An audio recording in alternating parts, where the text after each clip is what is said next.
Siya yung palagi kong una-una naging multimedia star nung araw eh. Kaya, kaya talagang tinularan siya ng lahat.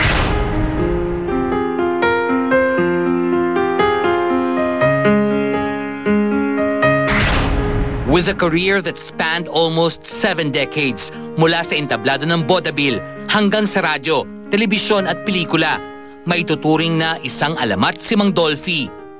Sabi nga ng direktor na si Joey Reyes, and we quote, "To trace the history of Dolphy's career is to create a map of what was Philippine entertainment through decades of the 20th and the early 21st century." Naging ehemplo at inspirasyon para sa mga sumunod na henerasyon ng mga komedyante ang husay niya sa pagpapatawa.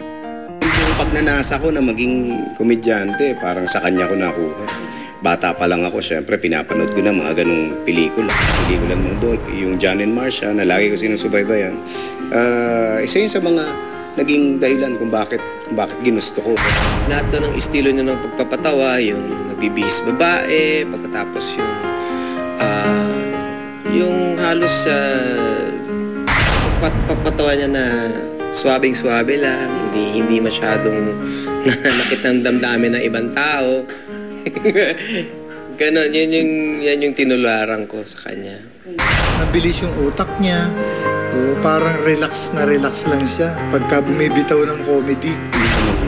Lihim sa lahat na halos pareho din kami ng pinagmulan, pareho din kami galing sa hirap. Kaya siguro madaling maka-relate sa kanya.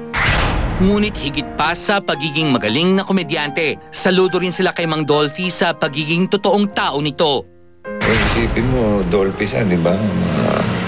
Mataas ang ranggo sa amin yan, pero hindi mo siya makikitaan ng ganun.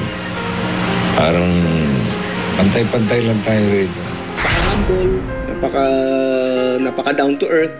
So, parang napakadaling lapitan. Kahit sinong lumapit, actually, parang matagal niya nang kakilala. Ganun yung trato niya sa kanila. Tatay siya ng lahat eh. So, andun yung pagiging paternal niya sa lahat. No? Naalagaan ka niya. The Comedy King may have died, ngunit ang mga aral na kanyang ibinahagi ay ipagpapatuloy ng mga komedyanteng umiidolo sa kanya.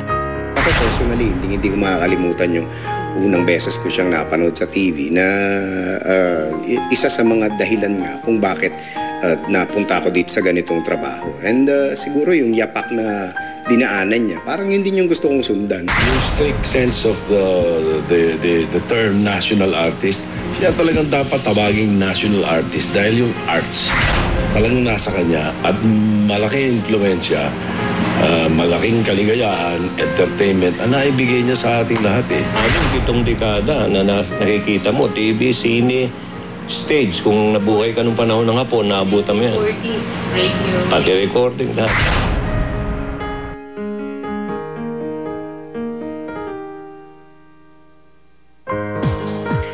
At isang mensahe lamang mga kapuso, alam naming marami nag-aabang sa inyo kay Rachel Ann God dyan sa Vancouver, Canada. Pero unfortunately, kanalulungkot po namin sabihin sa inyo na hindi po na-release ang visa ni Rachel Ann kaya hindi matutuloy ang kanyang performance sa OPM Festival. Pero tuloy na tuloy pa din po sina Jano Gibbs at Joey Albert. Kaya tuloy-tuloy din ang trip nyo down memory lane habang nakipag-jamming kina Jano and Joey with the songs from the 70s, 80s, and 90s. At magkita-kita po tayo dyan. Tayo ha? Oo, tayo. Sa Canada.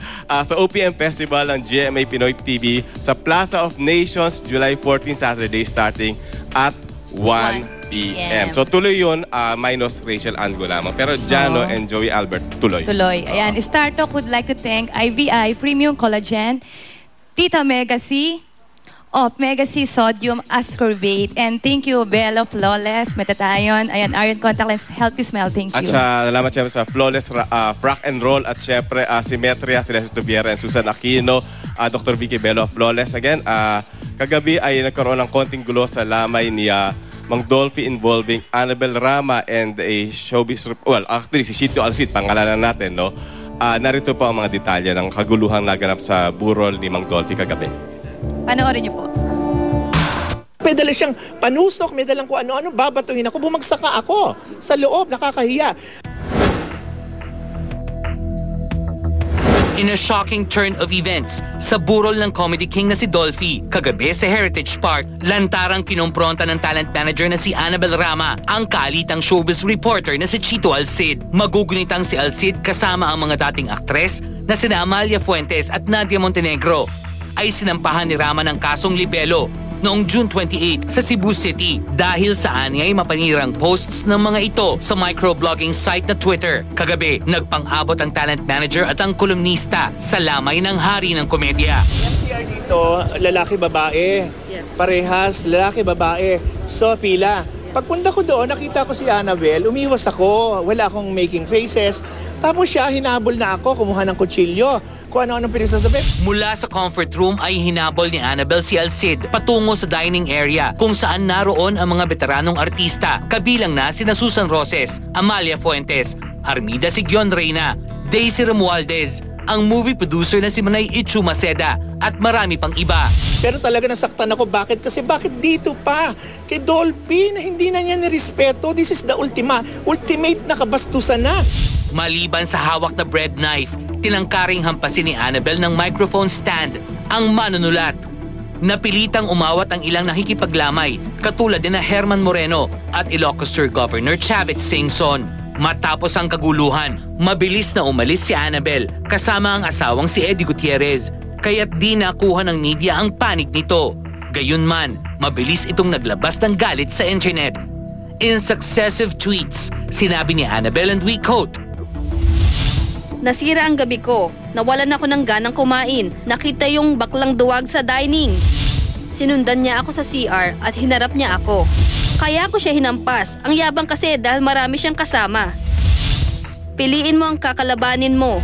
More than 100 of big stars ang nakasaksi. At saka andyan si Attorney Lorna Kapunan na magwi-witness sa akin dahil sasampahan ko siya agad-agad ng kaso.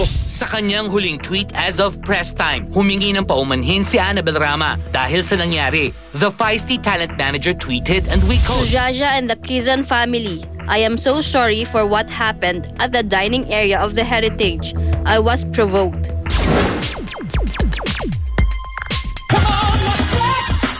Sexy Kapuso stars, kanya-kanyang eksena sa ginanap na 2012 FHM Sexiest Women in the World Victory Party. Next na! Mas nakaka-tense kasi yung grand entrance ko medyo mataas siya.